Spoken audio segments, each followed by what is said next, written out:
성도 여러분, 안녕하세요. 하나님께서 오늘도 우리에게 좋은 날 주셨습니다. 여러분 모두에게도 감사와 기쁨이 넘치는 그런 날 되시기를 바랍니다. 오늘 예배를 통해서 하나님께서 우리에게 은혜 주시길 바라며 사도신경으로 우리의 신앙을 고백하겠습니다. 나는 전능하신 아버지 하나님, 천지의 창조주를 믿습니다. 나는 그의 유일하신 아들, 우리 주 예수 그리스도를 믿습니다.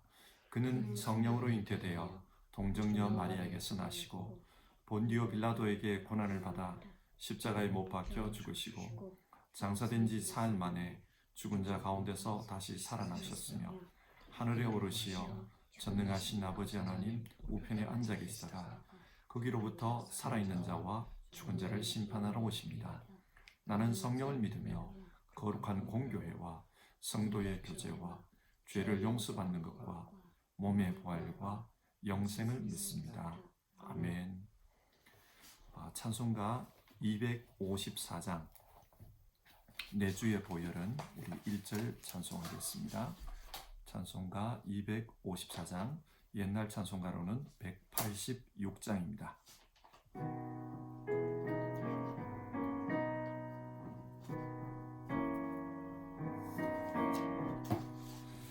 내 주의 보혈은 정하고 정하다 내 죄를 정케 하신 주 날 오라 하신다.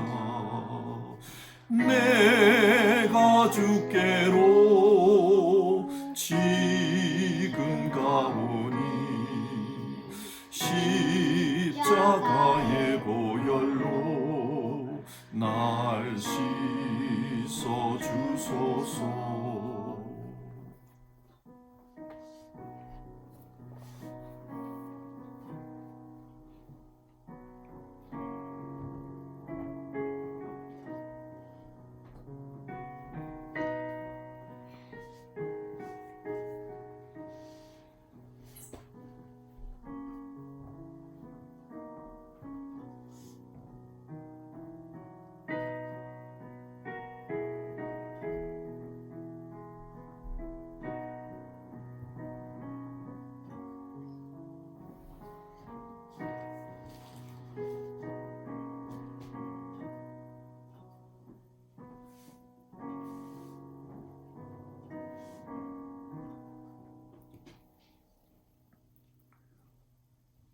하나님 아버지, 오늘도 하나님 앞에 예배할 수 있도록 우리에게 믿음을 주시고 또 우리가 예배할 수 있도록 예수 그리스도를 통해서 우리에게 찾아와 주셔서 감사를 드립니다. 예수님의 십자가 보혈이 없으면 우리는 하나님 앞에 나아갈 수 없는 사람들입니다.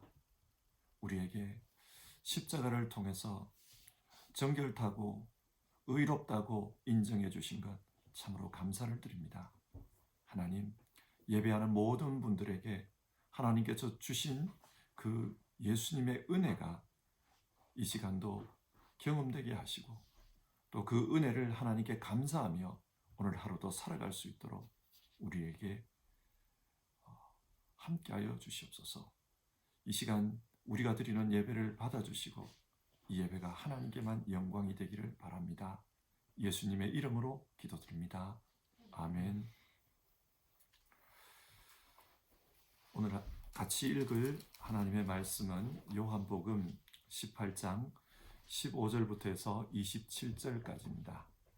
요한복음 18장 15절에서 27절 한 절씩 교독하고 마지막 절은 같이 읽겠습니다. 15절을 읽겠습니다.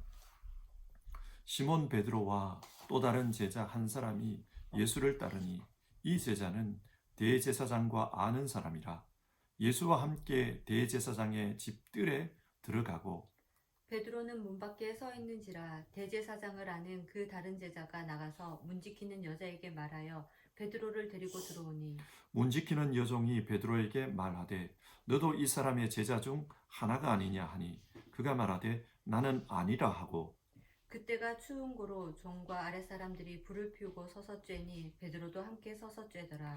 대제사장이 예수에게 그의 제자들과 그의 교훈에 대하여 물으니 예수께서 대답하시되 내가 드러내놓고 세상에 말하였노라. 모든 유대인들이 모이는 회당과 성전에서 항상 가르쳤고 은밀하게는 아무것도 말하지 아니하였거늘 어찌하여 내게 묻느냐? 내가 무슨 말을 하였는지 들은 자들에게 물어보라. 그들이 내가 하던 말을 아느니라. 이 말씀을 하심에 곁에 섰던 아랫사람 하나가 손으로 예수를 쳐 이르되 내가 대제사장에게 이같이 대답하느냐 하니 예수께서 대답하시되 내가 말을 잘못하였으면 그 잘못한 것을 증언하라. 바른 말을 하였으면 네가 어찌하여 나를 치느냐 하시더라.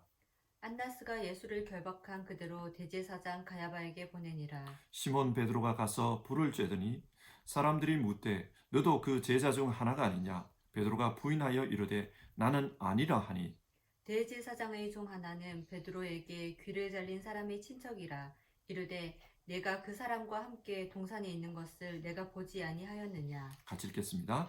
이에 베드로가 또 부인하니 곧 닭이 울더라. 아멘.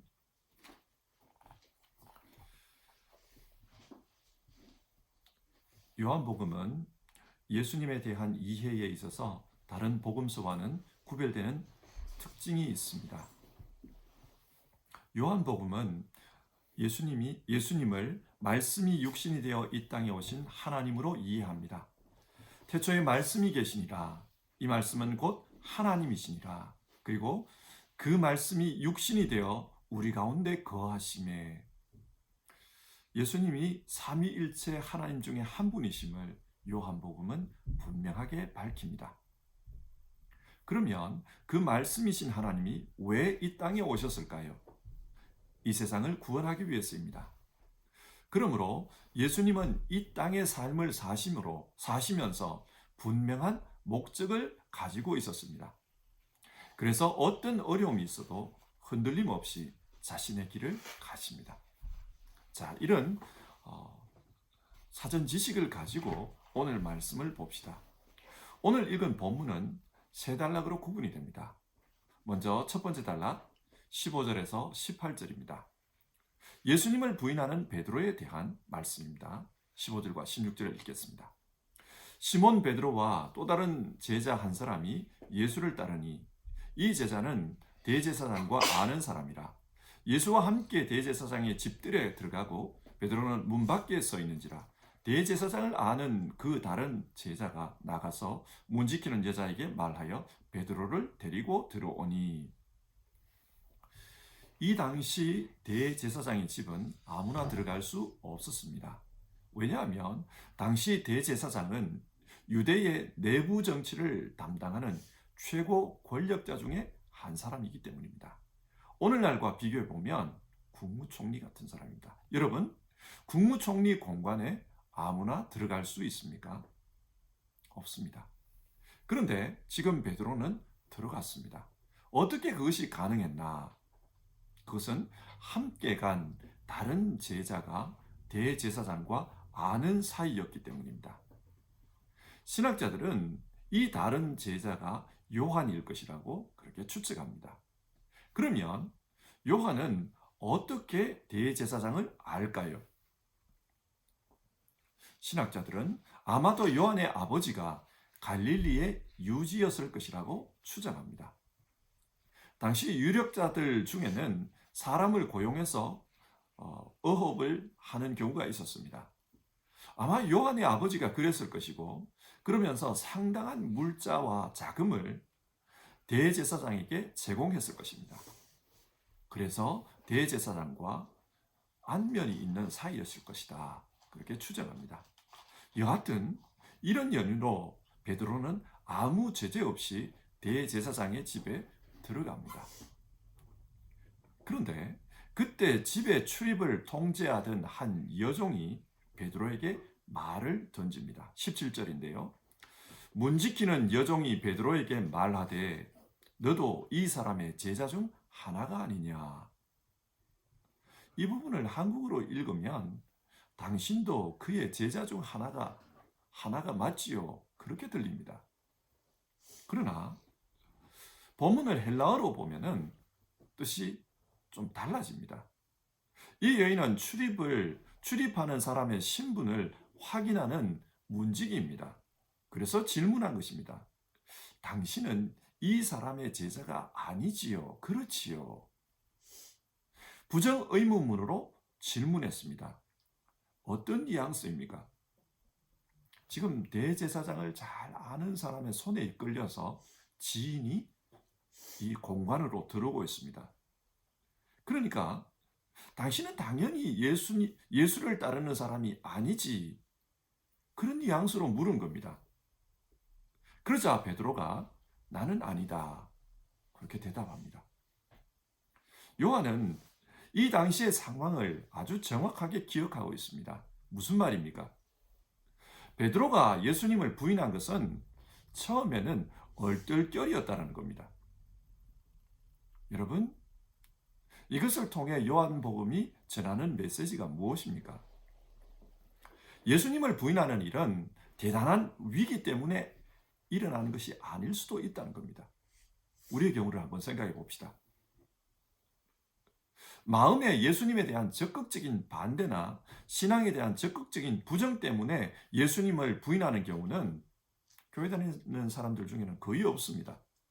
그런데 살다 보니 얼떨결에 안 믿는 자처럼 행동할 수 있습니다. 예를 들어 신앙의 매너리즘에 빠져 안 믿는 자처럼 그렇게 살 수 있습니다. 혹은 안 믿는 자들과 어울리다 보니 나도 모르게 안 믿는 자처럼 행동할 수 있습니다. 나도 모르게 예수님을 부인하는 자처럼 그렇게 살 수 있다. 성경 그것을 말합니다. 본문 15절에서 시몬 베드로와 또 다른 제자 한 사람이 예수를 따르니 라는 구절이 나옵니다. 여기서 따르다라는 이 말은 제자를 묘사할 때 자주 등장하는 동사입니다. 그리고 이 동사의 시제를 보면 미완료 시제인데요. 계속해서 따라가고 있다. 이 뜻입니다. 그러니까 베드로는 그 당시 예수님의 제자로서 살고 있었던 겁니다. 근데 결국은 부인했습니다. 분명히 예수님을 따르고 있는 제자인데 예수님을 부인하고 말았습니다. 성경은 이 사실을 두고 우리에게 너희도 그럴 수 있다. 그러니 너희 자신을 돌아보라. 그것을 말합니다.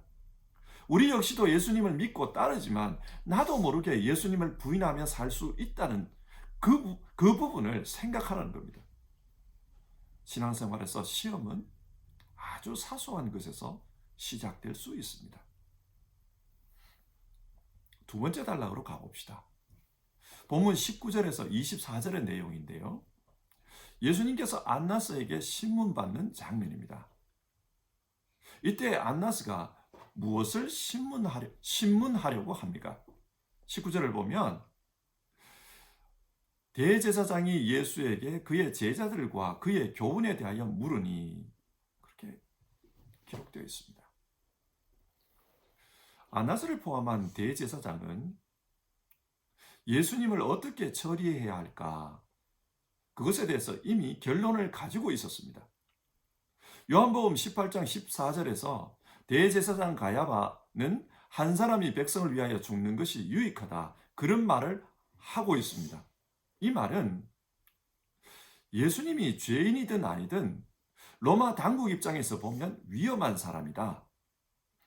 자신을 메시아라고 하니 많은 백성들이 하나님의 나라가 임한다고 생각하고 따르고 있고 로마는 이것을 오해할 수 있다. 또 다른 왕이 또 다른 나라를 세우겠다. 그렇게 오해할 수 있다. 따라서 예수 한 사람이 죽고 전체 백성이 로마의 의심으로부터 벗어나는 것이 더 낫다. 그런 뜻으로 말을 하고 다녔습니다. 그러니까 어떻게 해서든지 예수님을 죽여야 합니다. 그런데 이번 6월절에는 죽일 수 없다고 생각했습니다. 왜냐하면 시간적으로 너무 촉박했기 때문입니다. 이런 상황에서 가룟 유다가 대제사장에게 솔깃한 제안을 한 것입니다. 그래서 예수님을 붙잡았고 예수님을 데려와서 재판을 하는 겁니다. 재판을 하면서 이미 결론은 나 있습니다. 이 사람을 죽이는 게 낫다. 그런데 이 재판을 하면서 왜 예수님의 제자들과 그의 교훈에 대해서 신문하고 있습니까? 다시 한번 19절을 봅시다. 대제사장이 예수에게 그의 제자들과 그의 교훈에 대하여 물으니 제자의 수가 얼마냐라는 거예요. 너는 많은 사람을 미혹해서 많은 사람을 혼란스럽게 했다. 그것을 증명하기 위해서 제자에 대해서 묻고 있습니다. 신명기 13장에는 거짓 선지자에 대한 말씀이 나옵니다. 거짓 선지자는 백성을 미혹해서 하나님의 말씀을 떠나게 하는 사람입니다. 믿음의 정도를 벗어나게 하는 사람입니다. 이런 선지자는 반드시 죽여야 한다. 왜냐하면 이단이기 때문이다. 그런 말씀이 기록되어 있어요. 지금 안나스는 예수 스스로가 메시아라고 미혹해서 사람들이 하나님을 떠나게 만들었다는 것을 증명하고 싶어 합니다. 그래서 얼마나 많은 사람을 미혹했나 그것을 물은 것입니다. 그리고 무슨 주장을 했길래 사람들이 그렇게 미혹을 당했나, 무슨 교훈을 가르치고 다닌다, 그것을 따지고 묻는 겁니다. 그러자 예수님이 뭐라고 대답합니까? 20절입니다. 내가 드러내놓고 세상에 말하였노라. 모든 유대인들이 모이는 회당과 성전에서 항상 가르쳤고 은밀하게는 아무것도 말하지 아니하였거늘 어찌하여 내게 묻느냐? 내가 무슨 말을 하였는지 들은 자들에게 물어보라.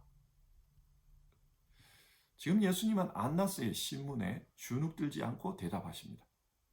지금까지 숨어서 가르친 것도 아니고 성전과 회당에서 공개적으로 가르쳤으니 그 내용이 궁금하면 들은 사람들에게 물어보라.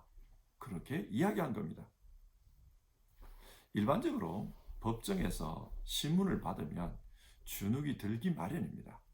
그리고 자기에게 어떤 혐의를 두고 그 혐의에 대해서 몰아붙이면 변명을 하든지 아니면 항변을 하든지 그렇게 합니다. 하지만 예수님은 그렇지 않습니다. 이것을 통해 성경이 말하려고 하는 것은 예수님은 안나스에게 신문을 받고 있지만 인간의 권위 때문에 신문을 받는 것이 아니라 자신에게 주어진 그 길 때문에, 자신에게 주어진 그 길을 가야 하기 때문에 신문을 받고 있다. 그것을 말하고 있습니다. 여러분, 앞에서 요한복음이 예수님을 어떻게 이해한다고 했습니까? 예수님은 말씀이신 하나님이 인간의 구원을 위해 이 땅에 오신 분이라고 했습니다. 그러므로 하나님께서는, 말씀이 육신이 되신 그 하나님께서는 인간 앞에 주눅들지 않습니다. 자신의 사명을 위해 재판장에 섰을 뿐 예수님은 죄인이 아니기 때문입니다. 예수님께서 이렇게 당당하게 맞서자 대제사장의 부하가 예수님을 때렸습니다. 22절인데요. 곁에 섰던 아랫사람 하나가 손으로 예수를 쳐 이르되 네가 대제사장에게 이같이 대답하느냐 하니, 여기서 치다라는 말을 헬라어로 보면 라브도스인데 이 단어는 채찍이나 몽둥이로 심하게 때리는 것을 의미합니다. 그러니까 손으로 때렸지만 아주 강력하게 폭력을 휘두른 것입니다. 왜 그랬을까요? 폭력으로 예수님을 주눅들게 하려는 것입니다. 예수님이 당당하게 맞습니다. 이렇게 하면 재판이 빨리 끝나지 않습니다. 그래서 어떻게든 재판을 빨리 마무리 짓기 위해서 폭력으로 억압을 한 겁니다. 그러자 예수님은 본질을 호도하지 말고 예수님 자신이 무엇을 잘못했는지를 분명하게 말하라고 요구합니다. 23절인데요. 내가 말을 잘못하였으면 그 잘못한 것을 증언하라. 바른 말을 하였으면 네가 어찌하여 나를 치느냐. 공관복음에서는 예수님께서 이렇게 신문 받을 때 아무 말도 하지 않았다고 합니다. 그러나 요한복음은 예수님께서 당당하게 맞섰다는 것을 보여주고 있습니다. 이렇게 예수님께서 맞서자 대제사장의 수하 역시 예수님께 아무 말을 못합니다. 그래서 결론 없이 이 재판이 끝나고 예수님을 대제사장 가야바에게 보냈다. 성경 그렇게 증언합니다. 지금 요한복음이 말씀하는 것은 예수님은 신문 받는 자였지만 실제로는 신문하는 자의 모습이었다. 그것입니다. 이 땅에서는 신문 받는 자지만 하나님의 나라에서는 심판하는 자이기 때문입니다. 이것을 통해 성경은 예수님이 어떤 태도로 자신의 고난을 받아들이고 있었는가 그것을 보여줍니다. 예수님은 하나님의 뜻을 이루기 위해 고난을 겪는 것이지 인간으로서 문제가 있기 때문이 아니다. 그것을 말합니다. 이런 생각을 한번 해봅시다. 여러분, 예수님이 이렇게 당당할 수 있는 이유가 무엇입니까? 예수님은 분명한 사명의식이 있습니다. 인류 구원을 위해 이 과정을 겪어야만 한다. 분명한 사명의식이 있고 나는 이 일을 위해서 왔다. 분명한 자기의식, 자기인식이 있습니다. 우리는 살면서 흔들릴 때가 많습니다. 어려움이 닥쳐오면 어떻게 해야 할까? 많은 번민을 합니다. 왜 그렇습니까? 상황에 맞추어서 좀 이 어려움을 벗어날 수 없을까? 그 생각을 하기 때문입니다. 그런데 만약 우리에게 분명한 자기 인식이 있다면, 분명한 자기 사명이 있다면, 그러면 어떨까요? 하나님께서 나를 이곳에 보낸 이유가 이런 뜻이 있기 때문이다. 그런 생각을 가지고 있다면 우리가 어떻게 반응할까요? 어쩌면 우리는 하나님 앞에서 내 삶에 대한 자기 인식이 부족하기 때문에 내 삶의 사명에 대한 확신이 없기 때문에 어려움을 당하면 흔들리는지도 모릅니다. 이 부분을 해결하지 못하면 어쩌면 우리는 끝까지 흔들리면서 살 수도 있습니다. 사도행전 20장에서 바울은 분명한 사명의식을 가지고 있었습니다. 그래서 이런 이야기를 해요. 바울 사도가 그 이방 교회에서 모은 헌금을 가지고 구제하기 위해서 예루살렘으로 가고 있습니다. 그런데 가는 과정에 여러 성을 방문했는데 그 방문했을 때마다 사람들이 당신 이번에 예루살렘 가면 결박을 당하고 환난을 당할 거다. 하나님께서 내게 그렇게 말씀하셨다. 이런 이야기를 자꾸 들은 거예요. 아마 보통 사람 같으면 이번에 그러면 예루살렘에 가지 말까 이런 생각을 할지 모르겠습니다. 그러나 바울은 흔들림이 없습니다. 그래서 이런 말을 합니다. 사도행전 20장 24절인데요. 내가 달려갈 길과 주 예수께 받은 사명 곧 하나님의 은혜의 복음을 증언하는 일을 마치려 하면은 나의 생명조차 귀한 것으로 여기지 아니하노라.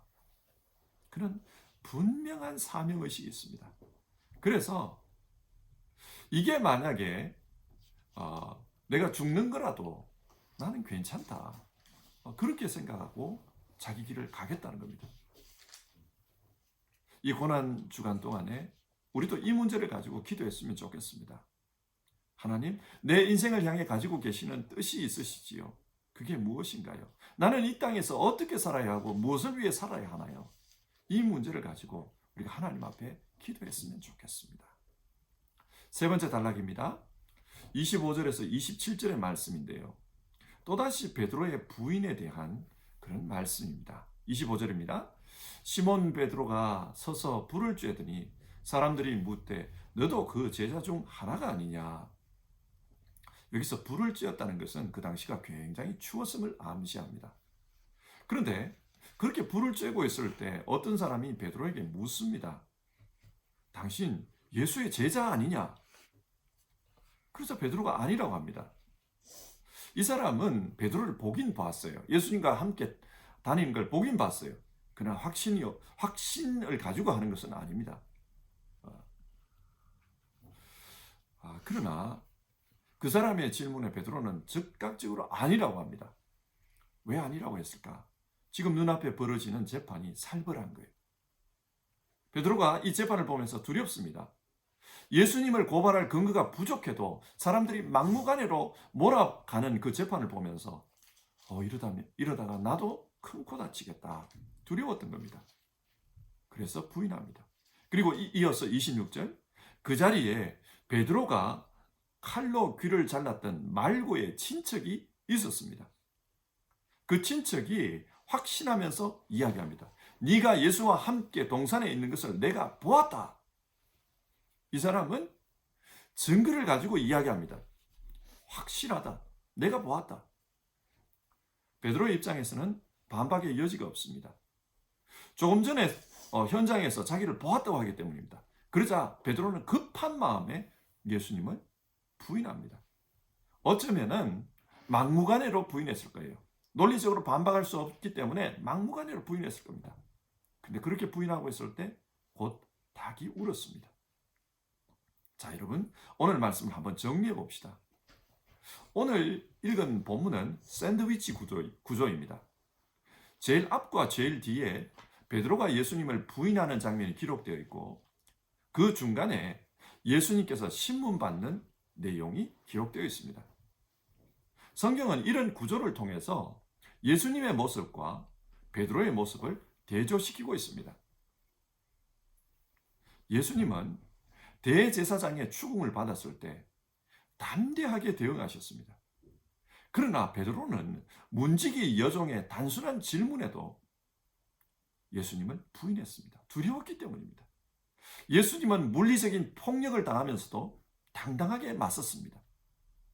하지만 베드로는 말고의 친척이 물증을 갖다 대자 어떤 말도 하지 못하고 그저 부인하기에 바빴습니다. 여러분, 성경이 이것을 통해 우리에게 무엇을 말씀합니까?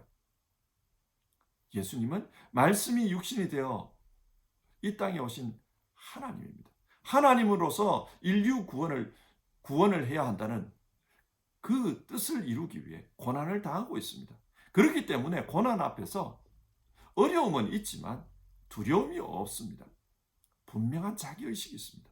하지만 베드로는 이 당시만 해도 하나님이 주신 소명에 대한 자기 인식이 없습니다. 그러니 흔들립니다. 어려움 앞에서 어떻게 하면 이 어려움을 피할 수 있을까? 그 생각을 먼저 합니다. 이런 베드로의 모습은 지극히 인간적이고 지극히 당연한 모습입니다. 비난할 수 없는 모습입니다. 왜냐? 우리 역시 그 상황에 처하면 베드로처럼 행동할 수 있기 때문입니다. 여러분, 고난을 당했을 때 두려워하지 않을 사람이 얼마나 되겠습니까? 이런 고난 앞에서 흔들림 없이 인생을 살기 위해서는 하나님께서 내게 주신 인생의 목적, 내 인생의 사명, 이 문제에 대한 자기인식이 분명해야 합니다. 이 문제가 해결되지 않으면 고난을 만날 때마다 그 고난 앞에서 흔들릴 수밖에 없습니다.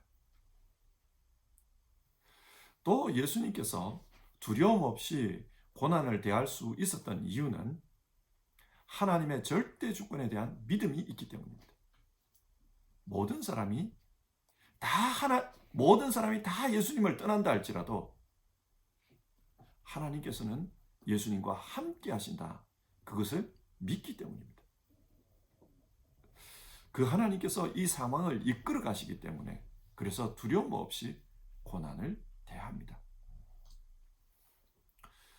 우리가 잘 아는 베를린 출신의 신학자 디트리히 폰 헤프는 나치 정권에 저항하다가 1945년 4월 9일 독일이 항복하기 바로 3주 전 플로센부르크의 그 강제 수용소에서 교수형에 처해졌습니다. 보네프가 죽기 전에 이 상황을 그 강제 수용소의 담당 의사였던 분이 증언해 놓은 기록이 있습니다. 제가 읽어보겠습니다.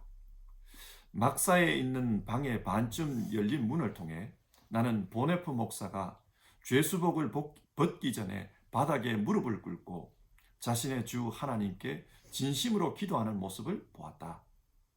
나는 이 사랑스러운 사람이 기도하는 방식을 보고 깊은 감명을 받았다. 어찌나 경건한지 하나님이 그의 기도를 들어주셨다고 확신할 정도였다.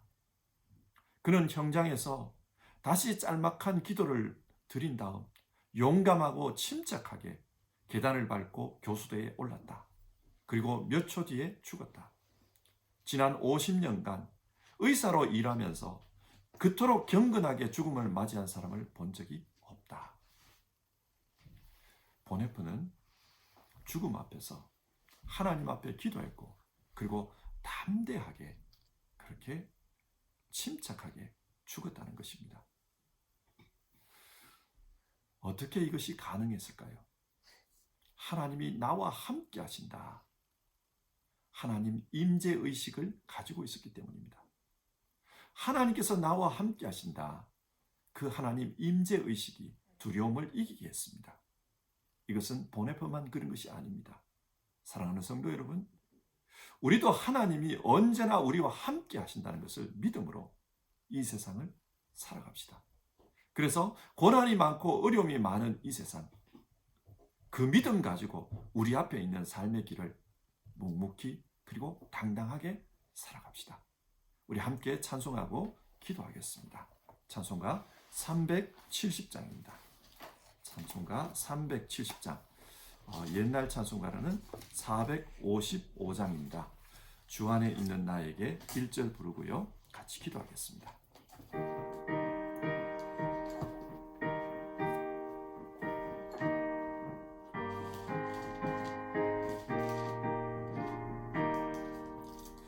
주 안에 있는 나에게 딴 근심 있으랴 십자가 밑에 나가 내 짐을 풀었네. 주님을 찬송하면서 할렐루야 할렐루야 내 앞길 멀고 험해도 나 주님만 따라가리.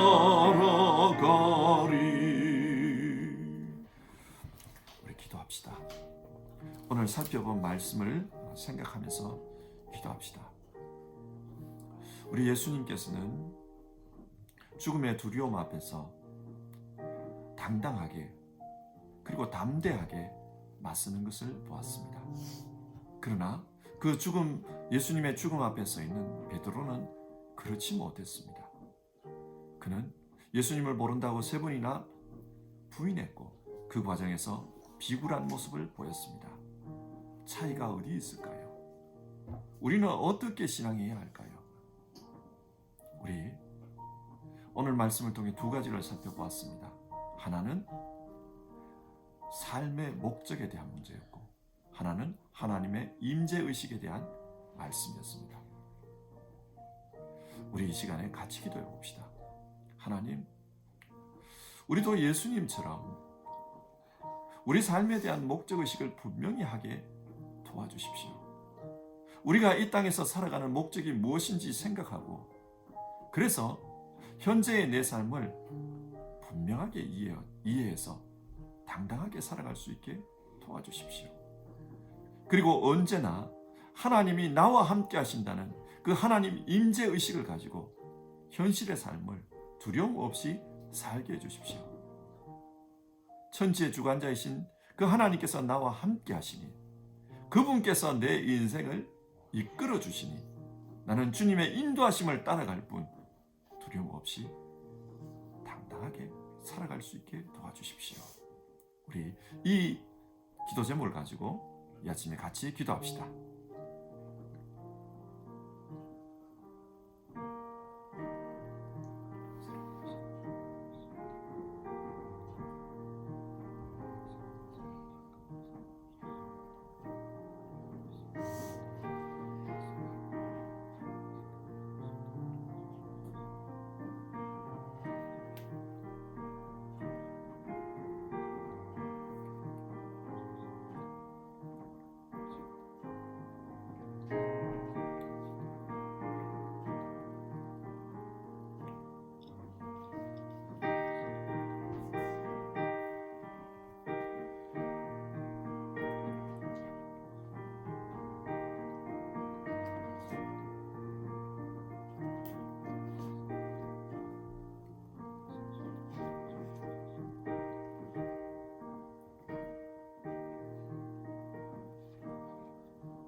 하나님 아버지, 우리가 사는 세상은 참 어려움이 많고 또 두려움이 많은 그런 세상입니다. 그래서 어려움을 만날 때마다 흔들리기 쉽고 마음이 두려워질 때마다 믿음을 떠나기도 쉬운 그런 세상입니다. 오늘 예수님께서 우리에게 바른 믿음이 무엇인지를 보여주셨습니다. 그래서 이 아침에 기도합니다. 하나님, 우리도 우리 삶에 대해 하나님 앞에서 분명한 자기 인식을 하고 살아가게 하옵소서. 하나님께서 우리를 왜 이 땅에 보냈는지, 이 땅을 살면서 원하시는 것이 무엇인지, 그 하나님의 목적 앞에서 지금 내가 겪고 있는 이 어려움은 어떤 의미인지 우리가 깨닫고, 그렇기 때문에 담대하게 살아갈 수 있도록 도와주시옵소서. 하나님, 우리가 기도할 때마다 또 믿음 안에서 신앙할 때 하나님께서 우리에게 가지고 계신 뜻이 무엇인지를 깨닫는, 삶의 목적을 깨닫는 그런 지혜를 주시옵소서. 또 하나님 우리와 함께 하신다는 하나님 임재의식을 가지고 살게 하옵소서. 성경은 우리에게 하나님이 우리와 함께하는, 우리의 몸은 하나님이 우리와 함께하는 성전이라고 그렇게 말씀합니다. 하나님이 지금 우리 가운데 계시니 전능자께서 우리의 길을 인도하실 것이고 또 보호해 주실 것이니 지금 일어나는 어떤 문제들도 하나님의 섭리 안에서 하나님을 믿으면서 그렇게 나아가는 우리 되게 하여 주시옵소서. 하나님, 목적의식과 임재의식을 가지고 신앙하고자 하는 우리 성도님들, 그 삶을 주님 붙잡아 주셔서 믿음 안에서 주어진 믿음의 경주를 잘 감당하도록 이끌어 주시옵소서. 오늘 하루의 삶도 하나님의 말씀이 역사하시고 우리 안에 계시는 하나님의 인도해 주시고 그리고 믿음으로 응답하여 승리하는 우리 성도님들 다 되게 하옵소서. 귀하신 예수님의 이름으로 기도드립니다. 아멘. 하늘에 계신 우리 아버지, 아버지의 이름을 거룩하게 하시며 아버지의 나라가 오게 하시며 아버지의 뜻이 하늘에서와 같이 땅에서도 이루어지게 하소서. 오늘 우리에게 일용할 양식을 주시고 우리가 우리에게 잘못한 사람을 용서하여 준 것 같이 우리 죄를 용서하여 주시고 우리를 시험에 빠지지 않게 하시고 악에서 구하소서.